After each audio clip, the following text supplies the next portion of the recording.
Hello students, एक बार फिर से आपका स्वागत है हमारे यूट्यूब चैनल द कॉमर्स नेस पर and my self CS Gaurav. Guys आज हम यहाँ पर स्टार्ट करने जा रहे हैं क्लास 12th अकाउंटेंसी। हमारी फर्स्ट क्लास है। इसकी कुछ क्लासेस हमारे जो दूसरा चैनल है JSH इंस्टीट्यूट ऑफ कॉमर्स उस पर भी हुई थी, लेकिन अब यहाँ पर जो है बिल्कुल नए सिरे से क्लासेस स्टार्ट होंगी। ठीक है, तो आप यहाँ से ज्वाइन कर सकते हैं। चलिए, तो आपका कीमती समय बर्बाद ना करते हुए शुरू करते हैं आपकी क्लासेस। सर, आपका जो क्लास 12 अकाउंट्स का सिलेबस है वो बेसिकली 4 पार्ट्स में इस बार बटा हुआ है। 4 parts means partnership, NPO non profit organisation एक अलग यूनिट है, और company accounts, and the last one is analysis of financial statement. ये 4 पार्ट्स हैं सर, जिसमें आपका जो सिलेबस है वो बटा हुआ है। हम आज क्या स्टार्ट करने वाले हैं? हम आज स्टार्ट करने वाले पार्टनरशिप, देन हम NPO पे जाएंगे, देन कंपनी अकाउंट्स पे, then analysis of financial statement. चलिए जी, शुरू करते हैं पार्टनरशिप। अब पार्टनरशिप शुरू करने से पहले हमें समझना पड़ेगा कि पार्टनरशिप होती क्या है, इसका मतलब क्या होता है। तो बहुत सिंपल से वर्ड्स में अगर हम बात करें सर, पार्टनरशिप बहुत सिंपल सा मीनिंग है, हिंदी मीनिंग साझेदारी। मतलब कि सर कोई भी काम आप किसी के साथ मिलकर कर रहे हो। अब किसी के साथ मिलकर कर रहे हो तो वो किसी कोई एक भी हो सकता है, वो कोई 2 भी हो सकते हैं, 3 भी हो सकते हैं, या उससे ज्यादा भी हो सकते हैं। तो यानी कि पार्टनरशिप मतलब कि बिजनेस के कंटेक्स्ट में अगर हम बात करें तो बिजनेस किया जा रहा है 2 या 2 से ज्यादा लोगों के साथ मिलकर। ठीक है ना? अच्छा जी, मान लो 2 लोग हैं, ये रहा राम और ये रहा श्याम।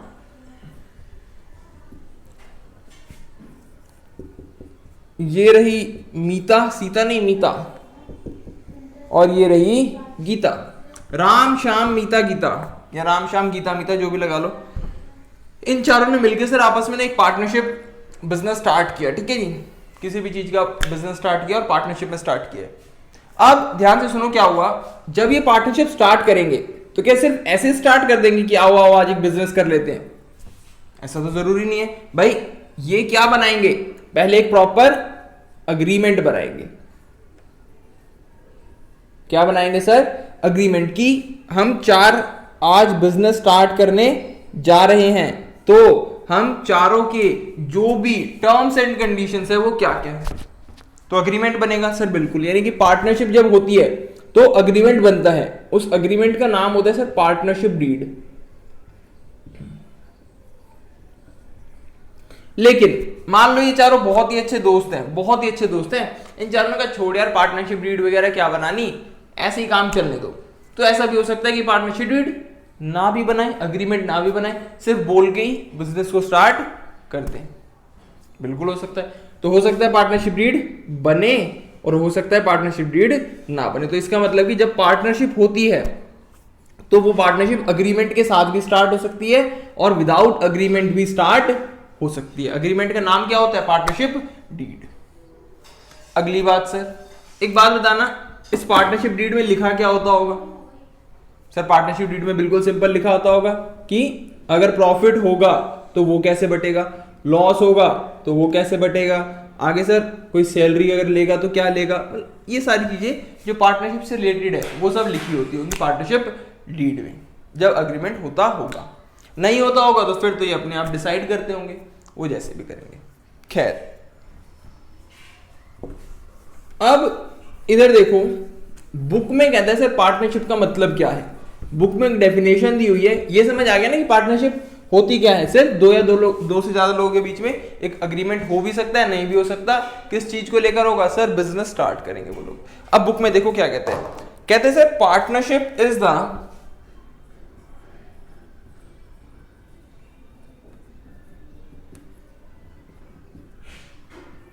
रिलेशन, ध्यान से समझना इस डेफिनेशन को, ये याद करनी है आपने।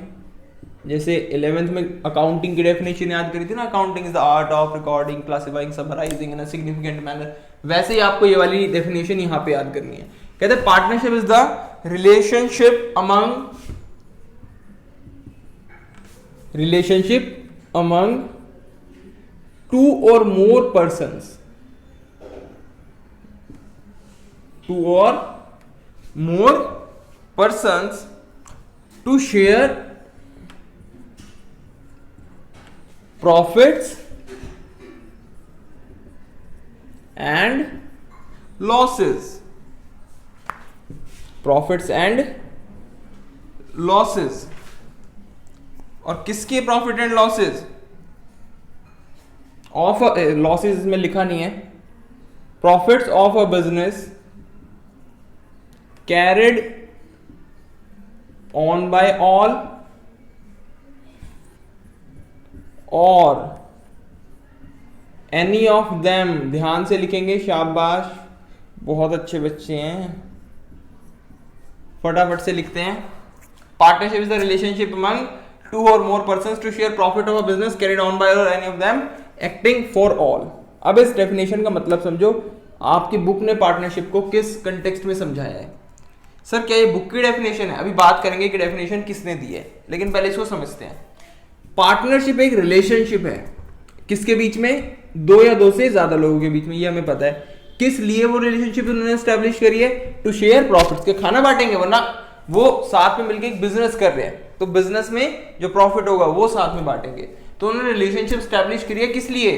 प्रॉफिट्स शेयर करने के लिए। अच्छा, क्या बिजनेस में सिर्फ प्रॉफिट्स होते हैं?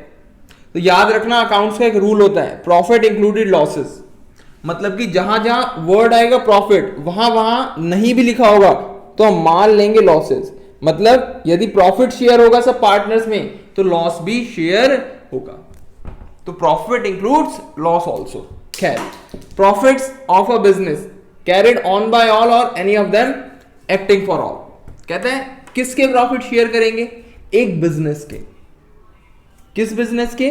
जो carried on by all or any of them acting for. यहां तक भूल जाओ, यहां तक अभी हम समझते हैं। कहते हैं पार्टनरशिप एक रिलेशन है दो या दो से ज्यादा लोगों के बीच में। उन्होंने रिलेशन क्यों स्टैब्लिश करा है? एक बिजनेस के प्रॉफिट को बांटने के लिए।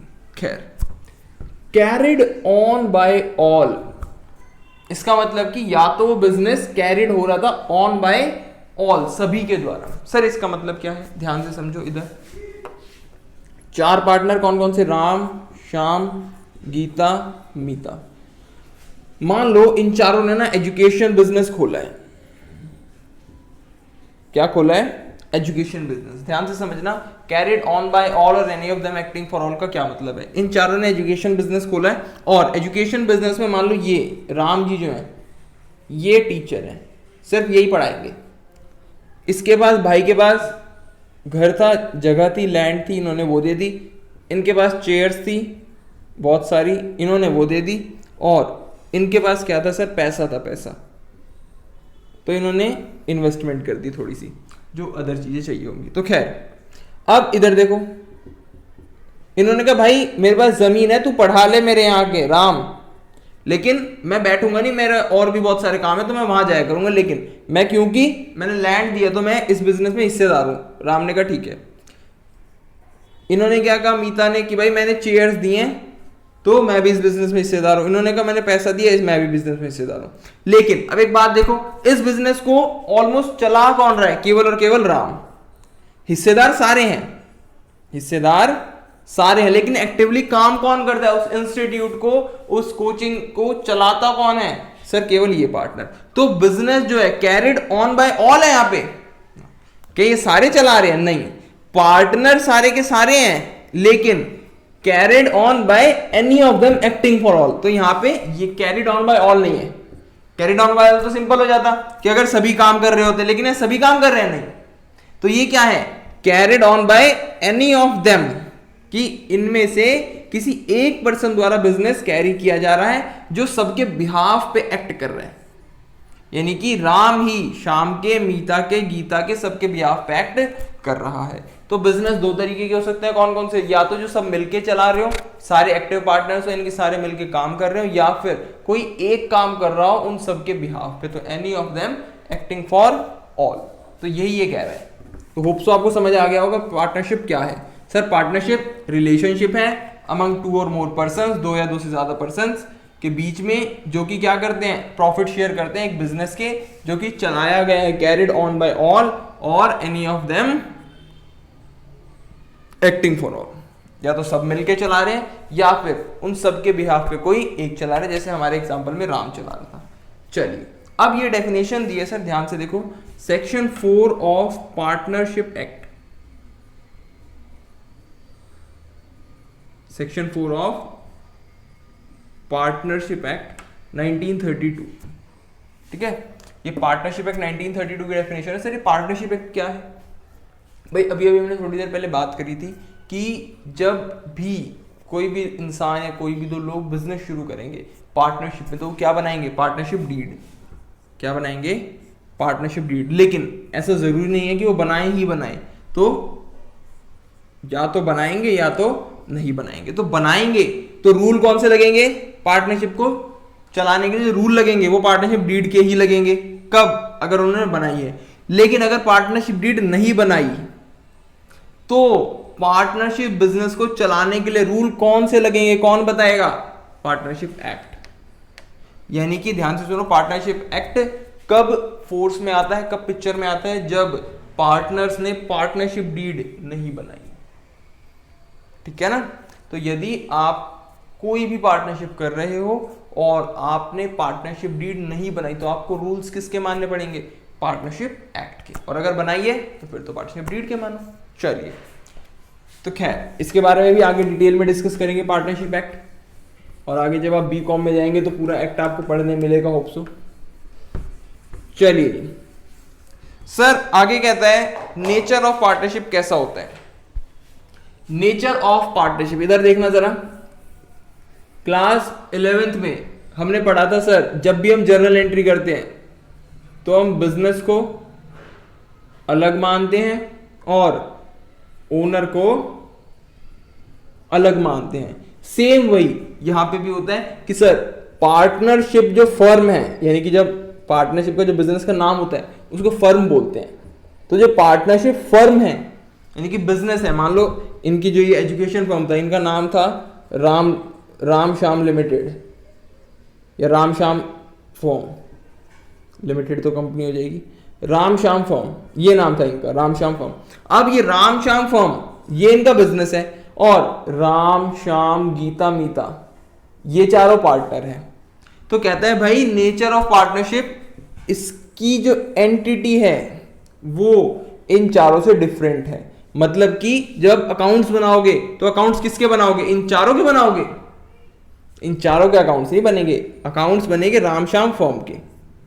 अकाउंट्स किससे बनेंगे सर? रामश्याम फर्म के। मतलब कि अगर बात करें तो पार्टनरशिप की क्या होती है? एक सेपरेट लीगल एंटिटी। क्या होती है? सेपरेट लीगल एंटिटी होती है सर। पार्टनरशिप अलग होती है फर्म यानी कि, और उसके जो पार्टनर्स होते हैं वो उनसे अलग होते हैं। तो ये था नेचर ऑफ पार्टनरशिप की जो पार्टनरशिप होती है उसकी क्या होती है? सेपरेट लीगल एंटिटी, मतलब कि उसको अपने पार्टनर से अलग माना जाए, लेकिन सिर्फ from accounting point of view. Accounts के पॉइंट ऑफ व्यू से ही पार्टनरशिप को अलग माना जाता है। लॉ जो है, लॉ कानून, जब हम टैक्स पढ़ेंगे, इनकम टैक्स, ठीक है ना, या फिर company act, sorry income tax नहीं कंपनी एक्ट, जब हम कंपनी एक्ट पढ़ेंगे तो वहां पे साफ बोलते हैं कि ये और ये अलग नहीं है।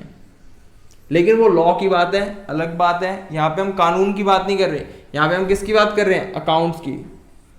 तो अकाउंट्स के हिसाब से अगर हम बात करें तो पार्टनरशिप फर्म अलग है और उसके पार्टनर्स अलग हैं, ठीक है ना। और इस कंसेप्ट को क्या कहते हैं? Separate legal entity concept. 11th में आप पढ़ के आए हो कंसेप्ट एंड कन्वेंशंस। चलिए आगे बढ़ते हैं जी। आगे कहते हैं सर एसेंशियल फीचर्स और कैरेक्टरिस्टिक्स ऑफ पार्टनरशिप की क्या क्या फीचर्स और कैरेक्टरिस्टिक्स है पार्टनरशिप के। तो सर बहुत सिंपल है, बता दो ऐसे ही, 2 और मोर पर्सन, 2 या 2 से ज्यादा पर्सन होते हैं, 2 और मोर पर्सन। आगे कहते हैं सर एक अग्रीमेंट होता है, लेकिन क्या ये जरूरी है? ऐसा जरूरी नहीं है, अग्रीमेंट हो भी सकता है और नहीं भी हो सकता। अग्रीमेंट का नाम क्या होता है सर? फटाफट, शाबाश, पार्टनरशिप डीड। आगे कहता है सर लॉफुल बिजनेस होना चाहिए, यानी कि आपको जो बिजनेस है वो कैसा नहीं होना चाहिए? अनलॉफुल नहीं होना चाहिए। आपने एक फर्म खोल ली, मर्डर सुपारी फर्म, क्या मर्डर सुपारी फर्म खोल सकते हो आप? नहीं, हमारे यहाँ तसल्ली बख्श मर्डर किया जाता है, तो ऐसा नहीं हो सकता। यानी कि आप अनलॉफुल बिजनेस के लिए पार्टनरशिप फर्म नहीं खोल सकते। प्रॉफिट शेयरिंग, यू नहीं है सर, पार्टनर्स तो हैं लेकिन प्रॉफिट नहीं शेयर करेंगे, सिर्फ लॉस शेयर, मतलब शेयर नहीं करेंगे। तो ऐसा नहीं होता, यदि पार्टनर हो तो आप में क्या होनी चाहिए, प्रॉफिट शेयरिंग भी होनी चाहिए, ये भी एक एसेंशियल फीचर है। आगे कहता है business can be carried on by all or any of them acting for all, यानी कि बिजनेस को एक भी चला सकता है और या फिर सारे मिलकर भी चला सकते हैं। ठीक है जी, तो ये थी सर पार्टनरशिप की, पार्टनरशिप होता क्या है, पूरा का पूरा इंट्रो था। नेक्स्ट क्लास में हम डिस्कस करेंगे कि अगर बिजनेस में पार्टनरशिप डीड ना हो तो क्या होगा, उसके क्या वो हो सकते हैं, प्रॉज हैं, क्या कौन से, यानी क्या अच्छाई है क्या बुराई है, और नहीं होगी तो क्या हमारे पार्टनरशिप बिजनेस पे कोई इफेक्ट पड़ेगा या नहीं पड़ेगा। ठीक है ना। देखो असल में कई बच्चे क्या करते हैं कि कभी कभी थ्योरीज पढ़ते नहीं है, चैप्टर्स की कई टीचर्स भी होते हैं जो शुरू से ही प्रैक्टिकल करा देते हैं, तो ऐसा नहीं करेंगे, पहले पूरी की पूरी हम थ्योरी समझेंगे अच्छे से, एक क्लास की और थ्योरी है इसकी, तो नेक्स्ट क्लास में इसकी पूरी की पूरी थ्योरी समाप्त करके फिर हम इसके प्रैक्टिकल क्वेश्चंस पे स्टार्ट करेंगे। ठीक है, तब तक के लिए थैंक यू।